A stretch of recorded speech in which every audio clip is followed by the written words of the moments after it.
into the Go final Birds. team of the division, the Philadelphia Eagles. Dude, really, Last year, really quickly.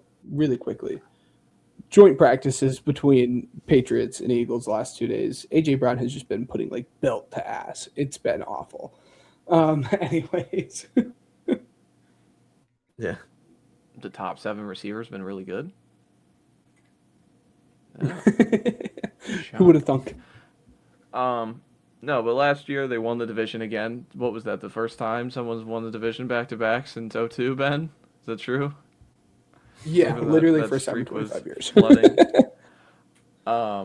But their reward was losing to San Francisco and the skeletons that they got to trot out there in that game. Their offense took a pretty big dip from last year, 18th and 23rd in those major offensive metrics. Their defense was really, really awesome, especially down the stretch when they got Jalen Phillips.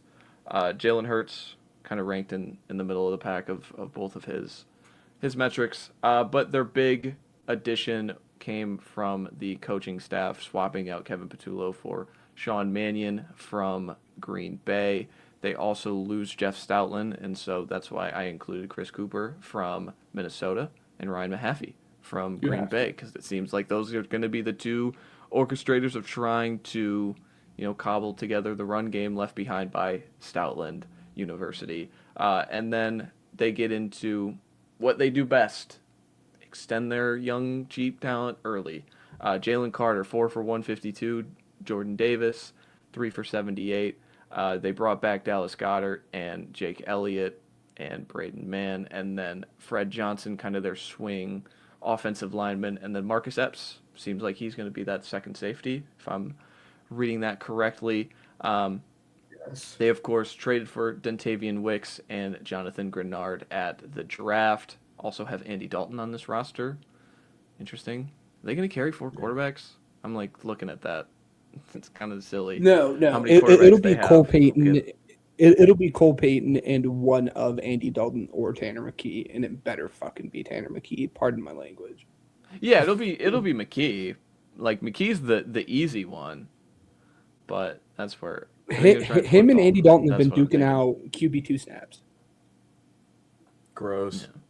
I'm sorry. And then you get into their big free agency signing. I think they got a value. Tariq Woolen, 1 year for $12 million is a pretty good deal. Yes. Hollywood Yes. Brown, Arnold Ebiketie, Jonathan Jones, and Johnny Munt to be the blocking tight end. But their major offseason storyline got traded. A.J. Brown to New England. They get a 2028 first-round pick.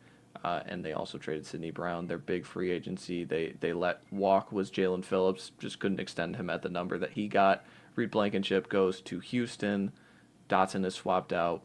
N'Kobe Dean likely to be swapped out with Jahad Campbell, Brett Toth, and Adoree Jackson. Their draft, they traded up for Mekhi Lemon, drafted Eli Stowers, drafted Markel Bell, and then you mentioned Cole Payton, and with 4 more day 3 selections. Before we get into my questions, Ben, what are your questions? I want to hear what you want to talk about on the Eagles before we get into anything I have to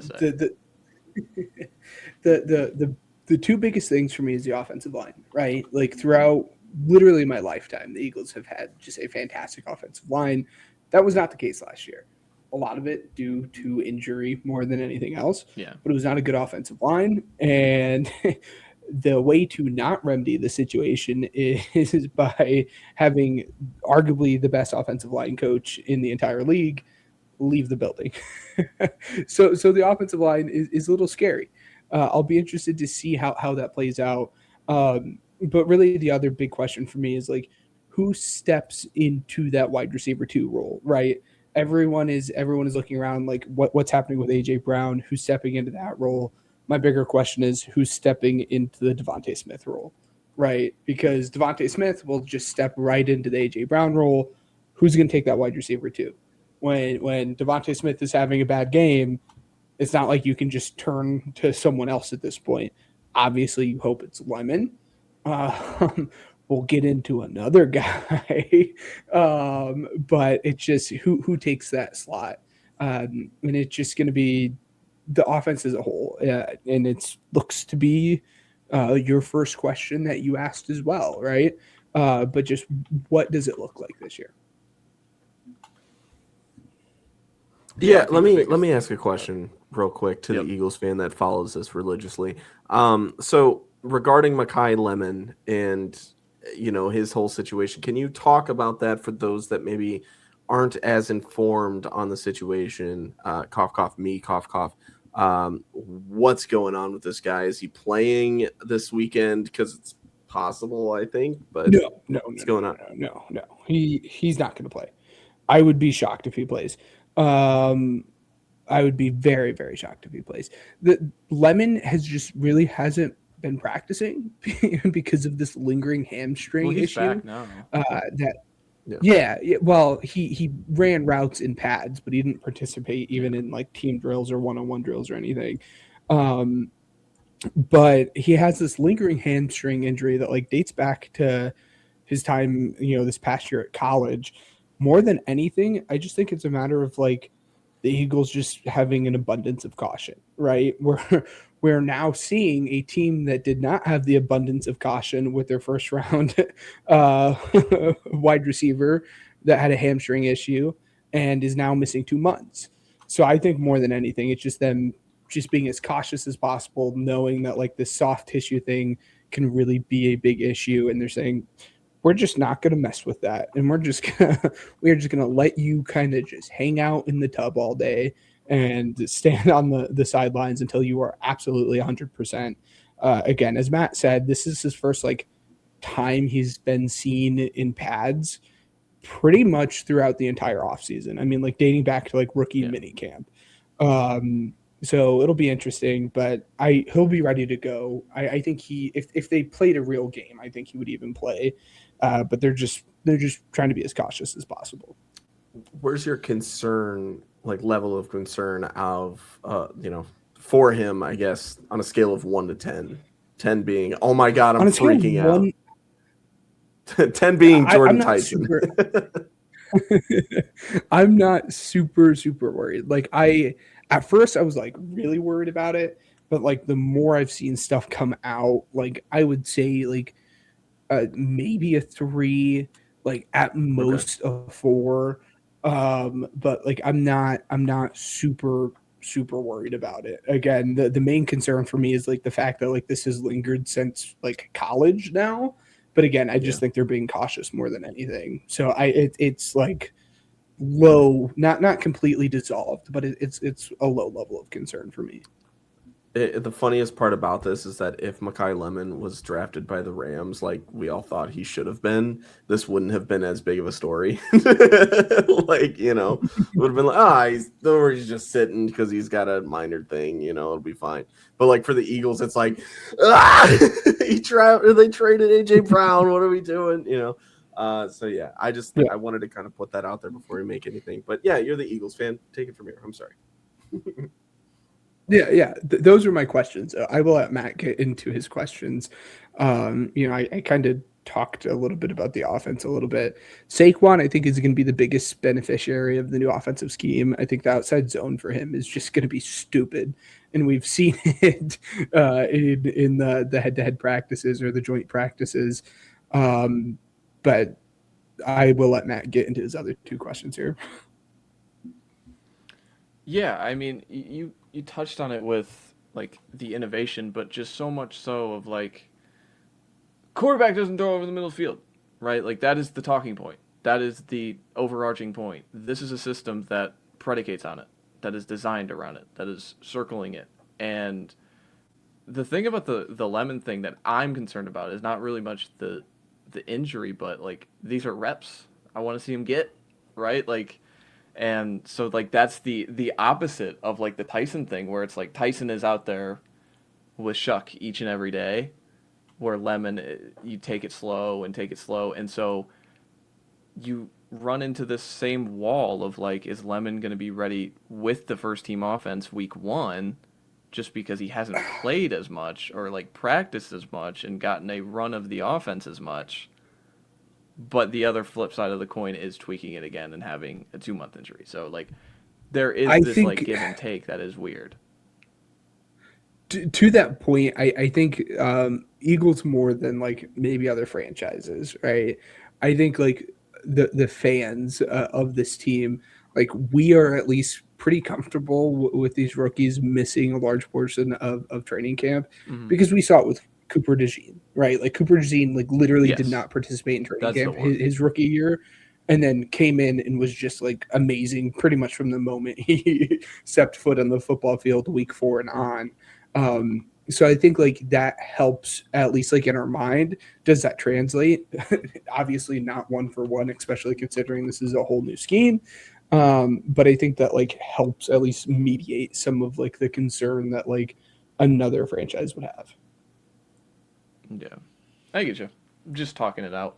Um, Yeah. the other big questions, I think this ceiling has, this defense has a ceiling of being the best in football. Just when you go through each level and the way like teams are dominating the sport with interior pressure and stopping the run, like they signed 2 defensive tackles this offseason to monster deals, and both of those guys deserved it. Like, you think about like Jalen Carter last year was just not right.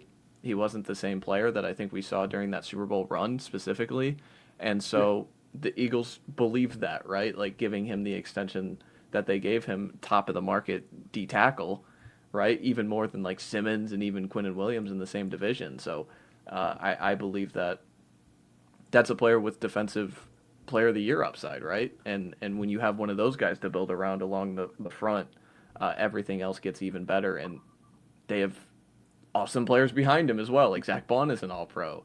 Quinyon Mitchell is an All Pro level player if he hasn't already made one. Cooper DeJean is an All Pro player. Like, and then you're stepping in like guys like Grenard. I know that's been funky with his availability, but even I like don't think he's going to start the season. you can still slot in Nolan Smith and Jalen Hunt along the edge, right? Tariq Woolen is their biggest.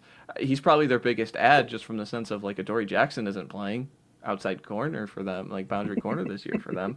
So again, like Him I or just go Keelan through it. Ringo. Yeah, I just think the talent is off the charts with this team, and you kind of filled in the little gaps and holes that I think they were looking to do in terms of below average starters with truly talented players. And then the last thing, the lasting effects of the AJ Brown trade. I'm not talking about just at this training camp, but just in the sense of it seemed like it was a very Hurts versus AJ Brown saga, right? Is there and we've seen Jalen Hurts be the most motivated man in all of football. Like, is there a level of motivation to where he really takes this personal and proves everybody wrong, proves me wrong. He could throw over the middle of the field and he does it at a high clip. I don't know, but I think you'd be naive to not believe that it is real. Like, so we'll see how that kind of comes together over the course of the season, because I do think it is something that to just circle, especially in a sports city that really hyperfixates on these storylines. Yes. Yeah, Yeah. absolutely. I'm just waited until like week 3 or 4 when he just like pops off and just drops like one of his Jalen Hurts lines, or it's like they wrote me but I didn't write back or something like that. Like I'm just waiting That's a for it. Geno line, buddy. I Um, know it is, but yeah, I mean, when you talk about the talent, I mean, this is the only point that I really have after what you guys were saying. You were talking about the talent, how awesome this team is. I mean, from a roster standpoint, you look at Saquon Barkley, this offensive line, and this defense, and that alone will get you like 9 wins. Like, it's pretty outstanding. So, I mean, spoiler alert, I guess I'm very high on the Eagles, but we can go ahead and dive into the schedule and odds after the breakout wow, player. that might be the first time I've ever heard you say high and Eagles on in the same sentence in a positive Listen, way. next week's my team's time to shine. All I ask is that you're nice to them too. It's all good. We'll see. Breakout players, boys. Matt, I have go Jalen for Hunt. it. Yeah, I think Jalen Hunt is a good edge rusher already. Yeah. Like I watched him earlier this week because I just wanted to see if um, is it just a tagline? Is he just another guy? Like I think there is a Pro Bowl in there. I think there is, the bend and the dip around the corner, what he has, and then the motor in the run game. I think this is an every down pass rusher who can, play the run, and he's athletic on those stunts. When they ask him to do it, I know they don't stunt as high as frequently as many of the other teams, just due to the sheer talent they have on the line of scrimmage. They can line up one on one, but he's just a very versatile and athletic player, man. And he's someone that has come a long way. Like from Cornell to Houston Christian to being a Pro Bowl level player in the NFL to me. Yeah. Hunt is it's going to be so much fun too. I mean, this was like the same thing. Like 2 years ago, you're like, it's Nolan Smith, and then Jalix Hunt is floating around in the back, and now it's like it's fun to see how that has flipped. Yeah. That is for sure. There's a whole bunch of different guys that obviously, as the Eagles fan, that I'm excited to watch that I think have the opportunity to really break out here. I think the first spot to probably go is going to be your two wide receivers that are at least really standing out in camp, Darius Cooper, and then Dontavian Wicks. I'm so here for it. I'm ready to get hurt. I'm so ready to get hurt because he has been so much fun to watch. But like someone has to catch the football. Like someone has to be the wide receiver too. And again, as we talked about it's going to take a little bit of time for Lemon to ramp up. So someone has to do it. So there's going to be just snaps for whoever it is out of those two guys. Jalix Hunt, as you said, Andrew Makuba. He was a lot of fun when he was healthy last year. And obviously the Eagles have just the utmost confidence in him because they said, like, it's fine. We don't have to go out and sign another safety because we have Andrew Makuba. So I think he's in prime position. Jeremiah Trotter, I think, is just another fun name to like lob in there just because he's been like a player that's really hard to keep off the football field, which is saying something when you have Campbell and Zach Bond. They are speaking so highly of him.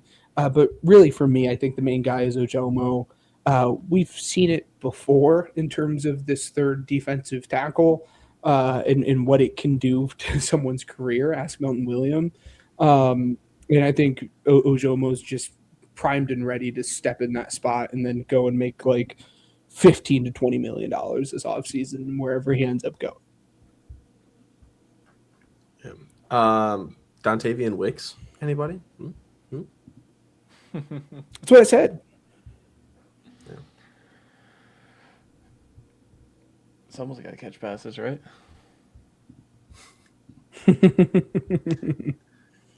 All right. Let's get into the schedule. Their odds over under 10.5. The division, they are first, third in the conference behind the Rams and Seahawks, and then they're tied for fifth in the Super Bowl, ironically enough, I think, with the Patriots. Bad graphic design job. worst in the division. Yes. I don't know. It's a weekly bit at this point, right? Ben, do you want to start us off, given you're the Eagles fan? Let's do like 2 rows at a time. Why not? Wait, I'm the Eagles fan? Yeah, I'll start us off here. They're going to lose to the Commanders. Obviously we talked about it with the Commanders and the Commanders winning. They're going to lose to the Commanders. There's going to be a little bit of growing pains in this first game for the offense. But then, sorry, buddy, they're going to beat the Titans. They're going to beat the Bears. And at this point, it's a bit like I have to say they're going to beat the Rams because they have like historically over the last 5 years just like owned the Rams, even by just like sheer strokes of luck in Jordan Davis's right hand. So they're going to beat the Rams as well. They're going to lose to the Jags and beat the Panthers. So they're going to start out 4-2. I'll go next. I'll respond here. They're going to beat the Commanders, beat the Titans. They'll lose to the Bears in a Grady Jarrett masterpiece, stopping Saquon Barkley. It's just funny to say. Sure. But they will lose to the Bears. They will lose to the Rams. go on to say they lose against the Jaguars, and then they beat the Panthers to start off 3-3. Matt? I have them beating Washington, beating Tennessee, losing to Chicago, beating the Rams, beating the Jaguars, beating the Panthers. 5-1. Listen, I'll take that too. That's funny. Because I'm the one in 5-1. Ben? Yes. I have them beating both the Commanders, or both the Cowboys and the Commanders. I meant to mark this down as a win. I have them beating the Cowboys, Commanders, Giants, and Steelers, but then losing to the Cowboys. So that actually messes up my whole record and all of the fun in all of this. But I have got them them at starting out 8-3. 8-3. Yeah, 8-3. All right. I have them beating the Cowboys, beating the Commanders, beating the Giants. I'll have them beat the Steelers and then lose to the Cowboys, starting 7-4. I have them beating Dallas, losing to Washington, beating the Giants, going into the bye, beating Pittsburgh, losing to the Cowboys. What's that bring you to? 8-3. All right. Let's go. Ben? Yes, I have them beating the Cardinals and Colts, losing the next three to the Seahawks, Texans, and Niners, which is also just a really fun rivalry as well, and then beating the Giants. So that actually has them finishing 11-6, which is a little disappointing because I had them finishing 10-7, which was the same as the Cowboys, and then their divisional record was going to be the same. Then they were going to win the division because they had head-to-head against the Rams. So all of that's no longer fun. But 11-6 winning the division. Matt? I have them beating the Cardinals, losing to the Colts, beating the Seahawks, losing to Houston, beating the Niners, beating the Giants, finishing 12-5. Spoiler, they're my 1 seed in this conference. Whoa. All right. I have them beating the Cardinals, losing to the Colts, losing to the Seahawks, losing to the Texans, losing to the Niners. I'll have them beat the Niners, and then I'll have them beat the Giants, going 10-6, just one shy of tying the Cowboys and making it the tiebreaker. But Cowboys win the division. Eagles get second place, and probably would that be the 5 seed then? I don't know. We'll see what the Bears do next week. Okay, ceiling and floor. Ben, what do you got? No, I think the ceiling's probably somewhere around like 12-ish wins. I do have my reservations with the team, and like I'm ready to get like hurt and scarred, like the pessimistic Eagles fan, right? Because like the offense is a concern. Like shocker, like they're going to step back when they or they're going to lose a step when they trade AJ Brown, and when you completely make a change to the offensive scheme, like so far different from like anything we have ever seen in this Jalen Hurts era. And like it is a pause for concern for me. So I'm bullish, but I think they could win 12 or 13 games. And I think their defense alone just like allows them to have like a pretty high floor at like probably somewhere around the 9 wins. Yeah. No, I agree. I think the run game is going to improve. I think that's a huge part of it. But the defense will keep them in a lot of tight games. The Rams one is going to be interesting just based off of last season. I feel like there's a lot of like it left a bad taste in the Rams' mouth.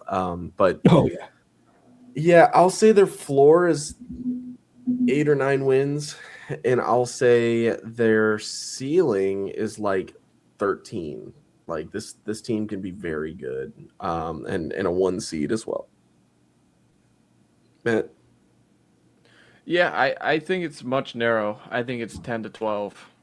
Truly, I think when you have the construction in which the defense is, like, at worst, this is the 4th best defense in football, and at worst, this is what top 5 offensive line. Like when you have those core values, I think everything else falls into place in a pretty good way. Even if the offense like sputters a little bit and takes like a little bit, it's not going to be worse than last year. It's just not, with how many still great players that are on this team. And so again, I think there's a lot of similarities, and I keep doing this with so many teams conference to conference, but like there's so much Houston in this where it's just like they're just not going to be out of any game, and they get the 2 games that decide the 1 seed for me at home in the Seahawks and the Rams.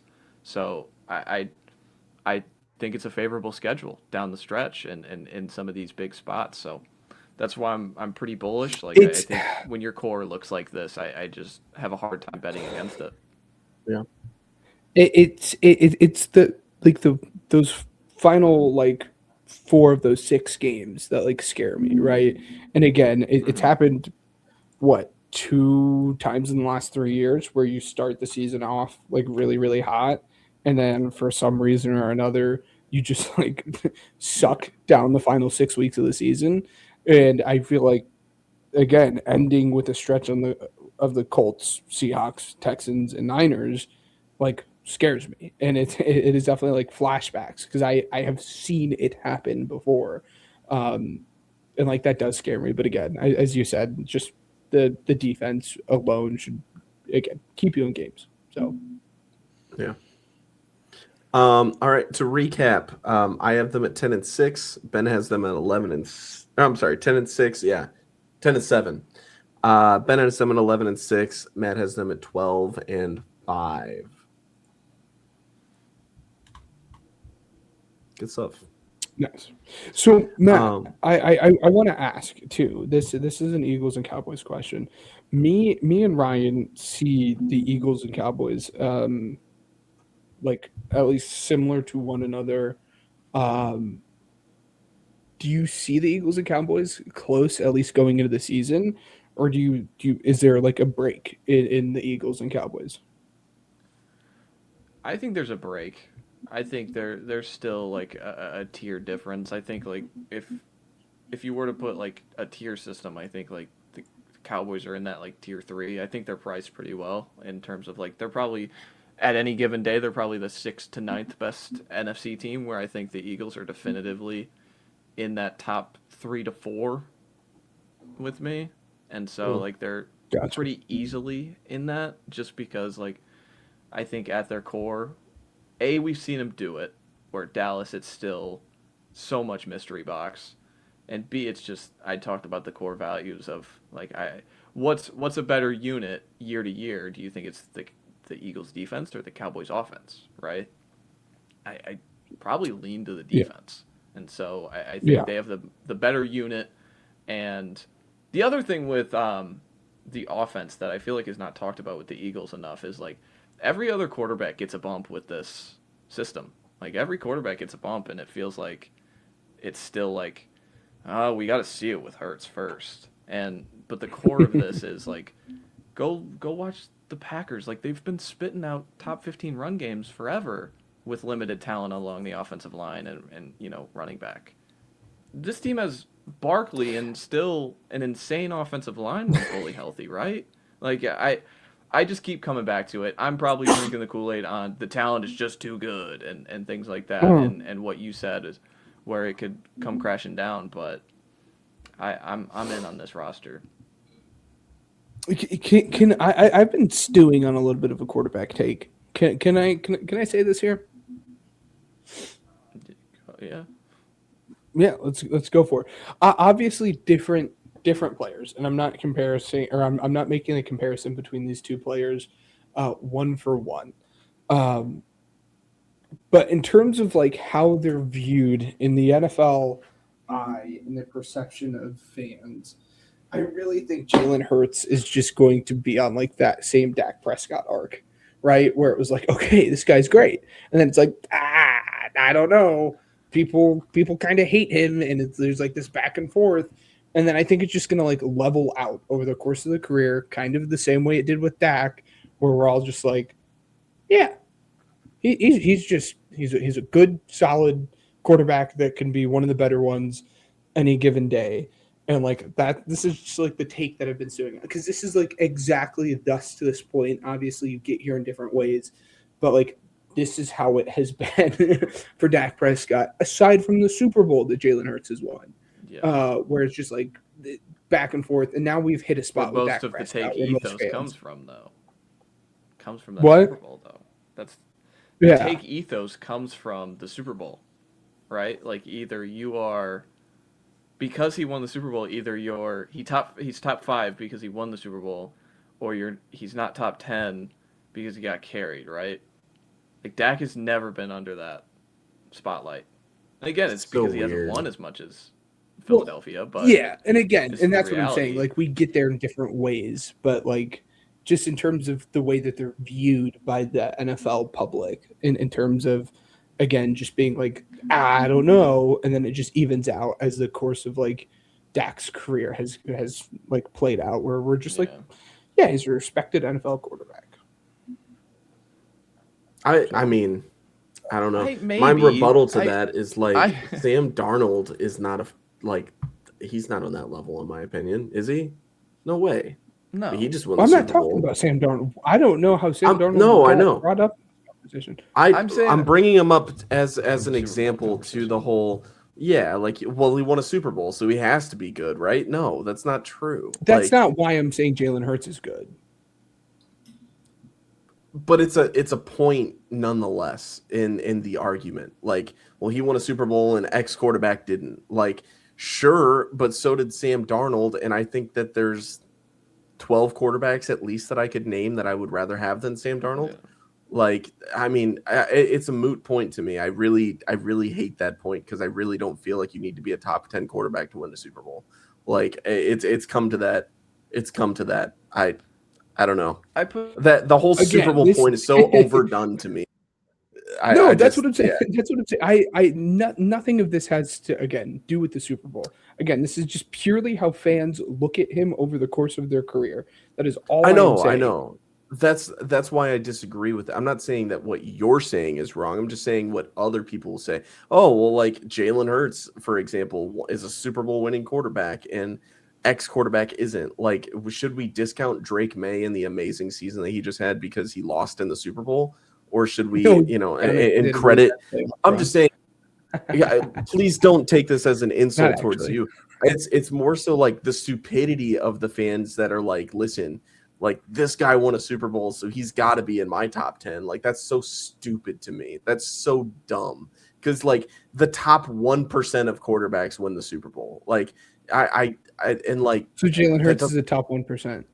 I'm just saying it's so rare. Yeah. It's so rare to be able to do that, and it's the overall team that does it. Like if you're a top quarterback, you do it multiple times, and you're the reason why the team wins. And like there are times in which, I mean, I don't know. My thing is like, do you ever look at Patrick Mahomes or Josh Allen and be like, that's the guy, that's the reason why they lost this game? Like it's not quite as often. Josh Allen in the playoffs, absolutely. He's the reason that they lost that game to the Broncos.